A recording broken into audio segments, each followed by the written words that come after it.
Hello everyone, this is Colleen Lemma, Starseed Astrologer and Spiritual Messenger from SacredSoulEmpowerment.com, here to do your weekly intuitive reading for Monday, April 12th through Sunday, April 18th, 2021.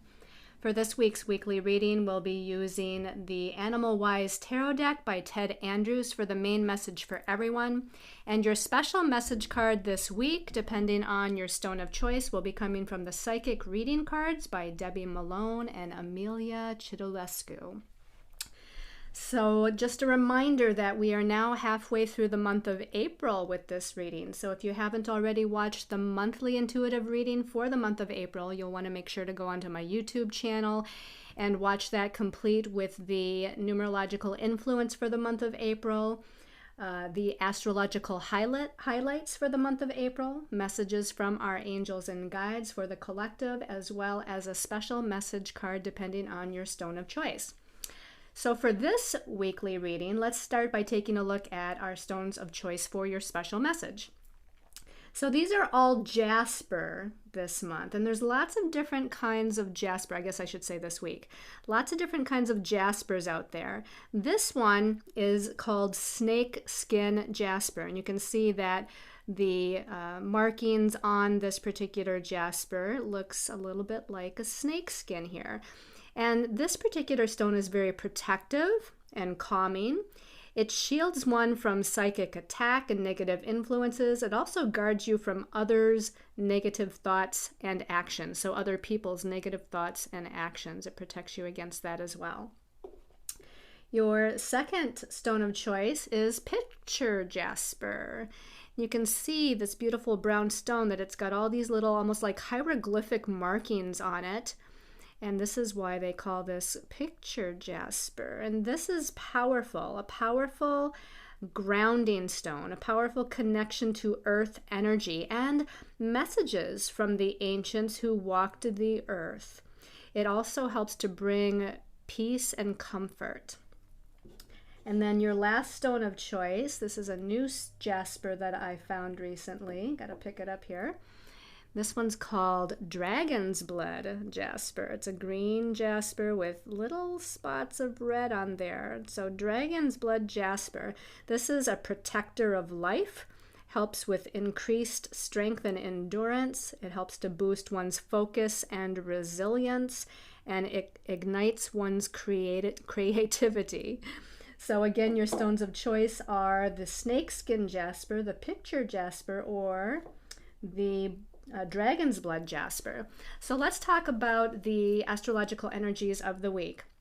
So on Wednesday, the 14th of April, we have Venus, planet of love, relationships, personal resources, and finances, moving out of Aries, the first sign of the zodiac, and moving into Taurus.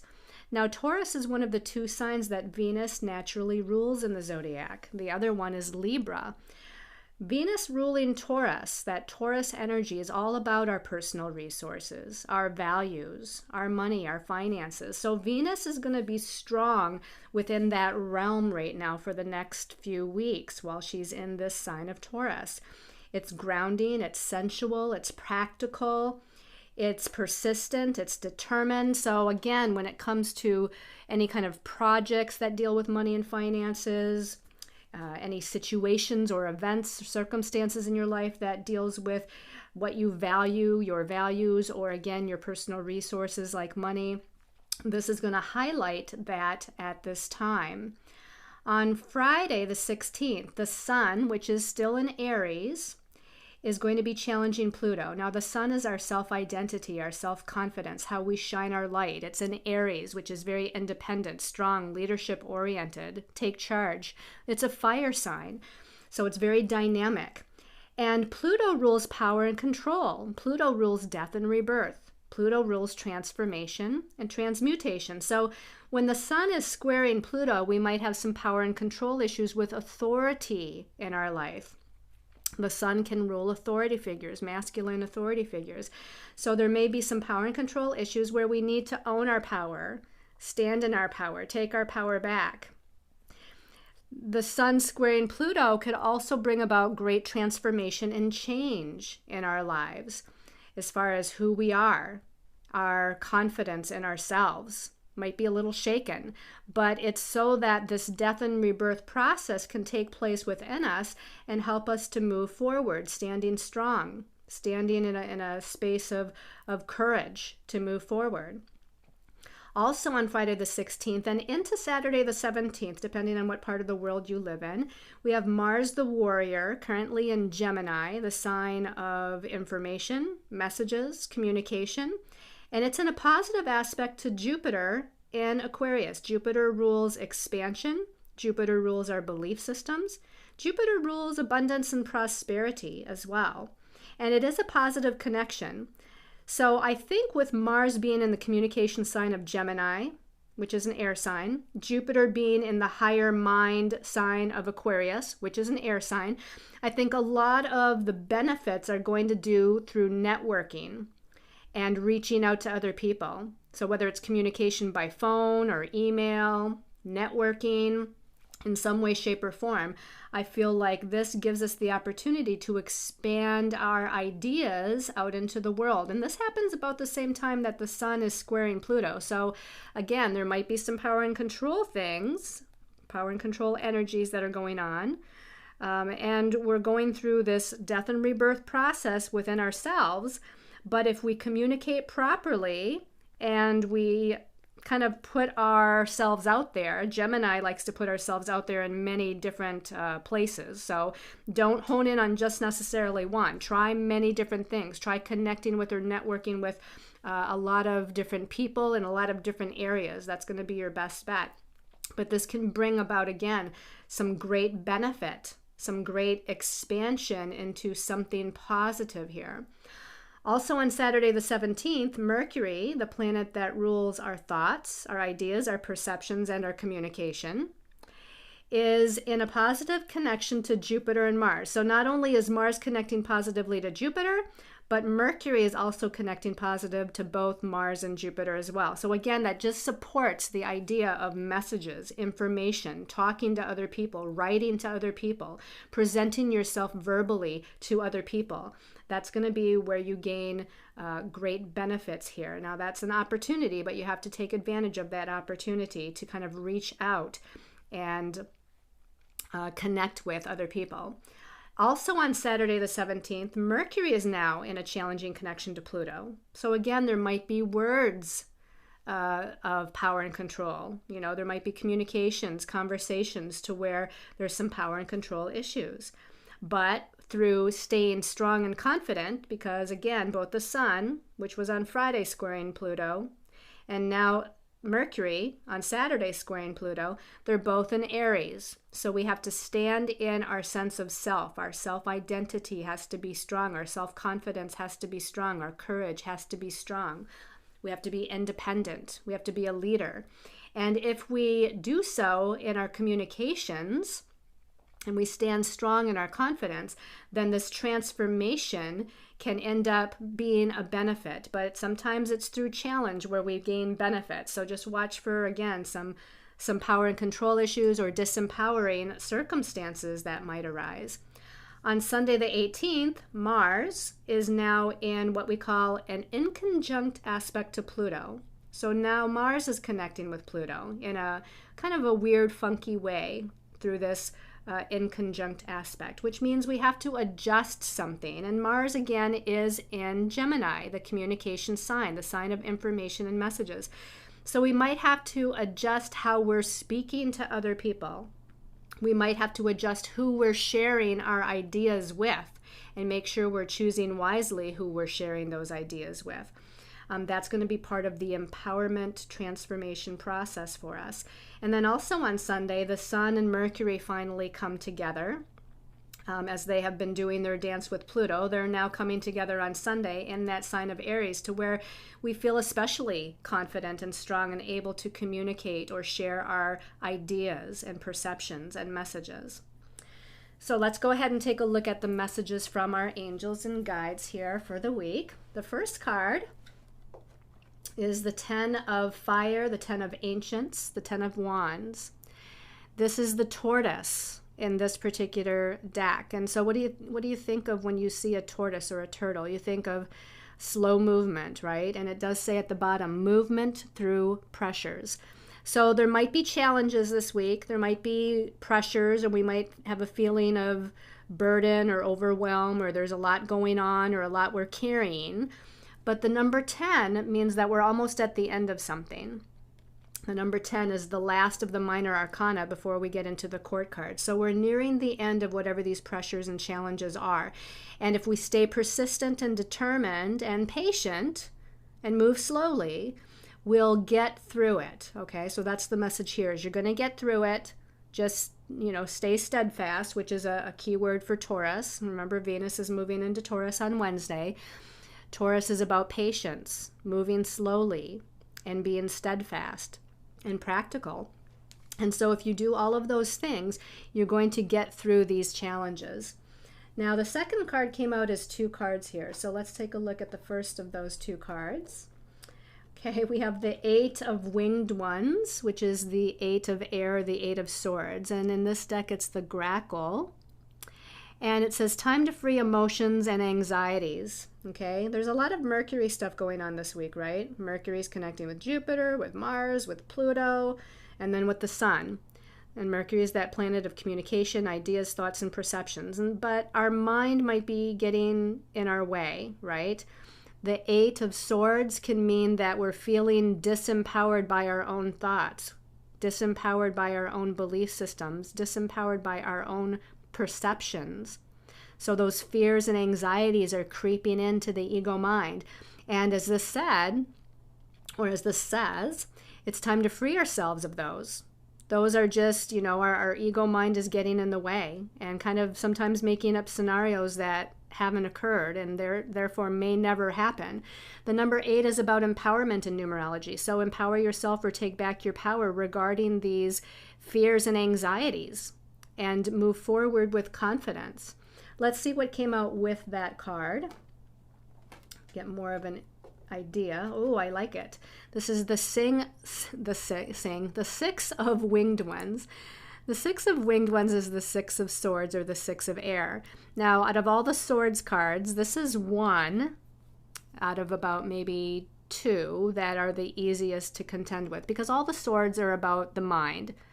Again, it's about the ego thoughts. The number 6, though, is a balanced number. It's a very balanced number, as above, so below. If you think about a 6-pointed Star of David, it's a very balanced configuration.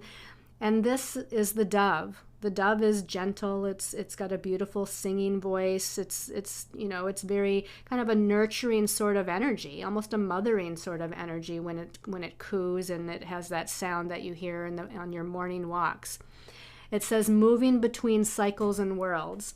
So what I feel from this is that we might be moving in and out and back and forth between feeling empowered and disempowered, feeling confident and lacking confidence. And that kind of shows up in the astrology for the week too, with the Sun challenging Pluto and Mercury challenging Pluto, and even Mars in a weird aspect to Pluto. That can be where there's some disempowerment, some feelings of feeling challenged.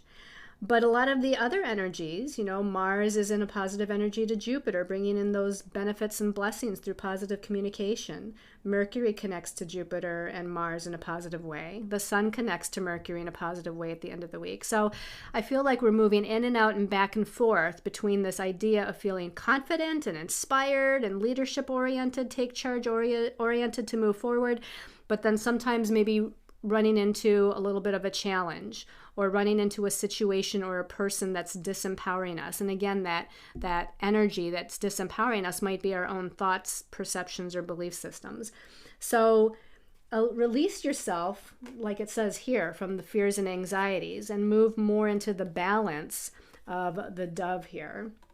All right, so the last card for the week, it's the 4 of Cups, or the 4 of Shapeshifters here in this deck. And this is the stick bug.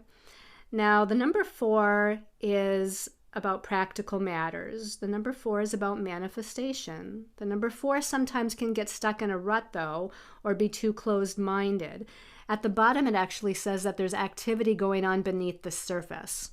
The cup suit is the suit of emotions. And so we might be restricting our own emotional nature, or we might feel limited or restricted in expressing our emotions, or we might feel limited and restricted in expressing other feelings like joy and happiness, and feeling excited, or, in a state of adventure. And so I feel like, with that message of activity going on beneath the surface, there's something transforming underneath as far as in your own self, as well as in situations and circumstances outside of you. I think that's that Pluto influence that's going on. Pluto is kind of like a volcano to where there's stuff bubbling beneath the surface. And so we might be going through an inner transformation emotionally, or through an inner transformation as far as our energies and sense of power. But situations and circumstances in our life also might be going through some sort of shift that we can't quite see or put our finger on yet. It's not quite shown itself yet because there's something going on behind the scenes. There's something going on underneath it all. And we might have to wait a little bit for it to kind of show itself in our, real world, so to speak. All right, so let's go ahead and take a look at the special message card depending on your stone of choice. So for those that chose the snakeskin jasper, special message for the week. Snakeskin jasper. Okay, this one's really calling my attention. And it says third eye, the third eye. So we need to kind of expand that. Jupiter in Aquarius can be very much claircognizant and expanding into higher perceptions. So if we can expand that third eye, if we can open up our psychic perception, and you can see that this person down here at the bottom is almost in a meditative kind of stance. And that's the best way to actually tune into your higher self. It's the best way to open up your psychic gifts.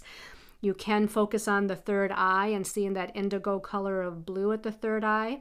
That's going to be your center of other psychic perceptions too, like clairvoyance and clairaudience. So I feel like there's things to be seen on a deeper level, sort of like that card, the stick bug, where there's something going on beneath the surface of things. There's information that's kind of going on within our higher soul self, and our higher soul self knows what that is. Has those psychic messages, has those intuitive messages. So if we can connect with our higher self, if we can connect to opening up, allowing our third eye to open as much as is appropriate for us right now, through spiritual exercises or meditation or getting out in nature or chanting or listening to spiritual music. Those are all going to be ways to where higher perceptions, higher information, psychic and intuitive messages and impressions can come in to guide you on the next step of your path. All right. So for those of you that chose the picture jasper, special message for picture jasper people. This one's calling my attention here. Ooh, the eagle. This has a similar feel of higher perceptions, doesn't it? The eagle flies high. The eagle spreads its wings. The wingspan of the eagle is quite large. And so we're expanding our wings. We're rising higher. We're rising to great heights. We're looking at things from a higher perspective. And we're getting ready to soar, or we are soaring already. And we need to stay flying high, basically. Don't descend. Don't come down. Don't allow yourself to be pulled down or disempowered. Fly high like the sun, like the eagle here, okay? The light is shining down upon the eagle, lighting its way, showing the way, okay? We have a lot of beautiful growth here in the card. We've got a valley of beautiful red flowers. And that's kind of activation to me of the Kundalini energy. To me, this is kind of like crown chakra, third eye chakra, of flying high and expanding and looking at the higher perceptions of what's going on, visualization, setting your intentions and sending them out to the universe. But then here we have the red of the root chakra. We can bring those down into manifestation. We can bring the light of our vision down into manifestation on the earth plane, and that's a result of this eagle medicine that's going on. And eagles are very confident too. Confident, and when they see what it is that they're looking for or hunting for, they kind of just go after it, right? They don't hesitate. And that's kind of what you have to do as well. There's something you want in your life, a goal, go after it. Be confident. Don't hesitate, okay? All right. And then for those of you that chose the Dragon's Blood Jasper, special message for Dragon's Blood Jasper. This one's calling my attention.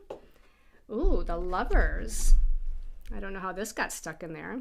So there must be something going on in relationship for you guys with the Dragon's Blood Jasper. And we have a full moon here in the background. So this might indicate that the next full moon that we have coming up might hold some sort of significance to answering any question that you might have about relationships. And I feel like we might say relationships in general, not just necessarily of a romantic nature. So friendships, family relationships as well. The Lovers, though, indicates that we need a sense of equality and empowerment on both sides of whatever relationship we're talking about. So we need harmony, we need balance, we need equality, compromise. That's how, we in any kind of relationship are going to have the best experience. So look to the full moon energies to bring something to a head. And as far as what that is, only the universe knows, right? It's going to bring something to a head, and it might be an awareness. Maybe it brings some sort of awareness about the relationship into our, spiritual awareness and perceptions, so that we're able to appropriately make adjustments within ourselves or within the relationship itself in order for it to heal or move forward. This could also be for some of you that you're looking for a romantic soulmate or that relationship. And my angels and guides are saying now that not to focus necessarily on just the next full moon, but I feel like there's something about moon cycles. In fact, they're saying to put your intentions out on the next full moon. What is it that you want to attract in a romantic soulmate? What kind of person do you want to have in romantic relationship? So the next full moon comes up, set those intentions and do some sort of ceremony work to send it out to the universe. And then trust in divine timing, trust in the divine unfolding as far as when that's going to happen for you. It's going to be very magical. You got the magical mystery of the universe here in the background. So trust in that lunar power to assist you in pulling forth or magnetizing to you what it is that you want.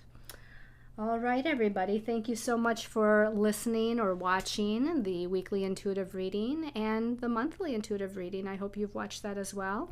Thank you for your support, your comments. Thank you for subscribing to the channel or sharing the video. I appreciate you all so very much, and I send you all lots of love and light and many, many angel blessings.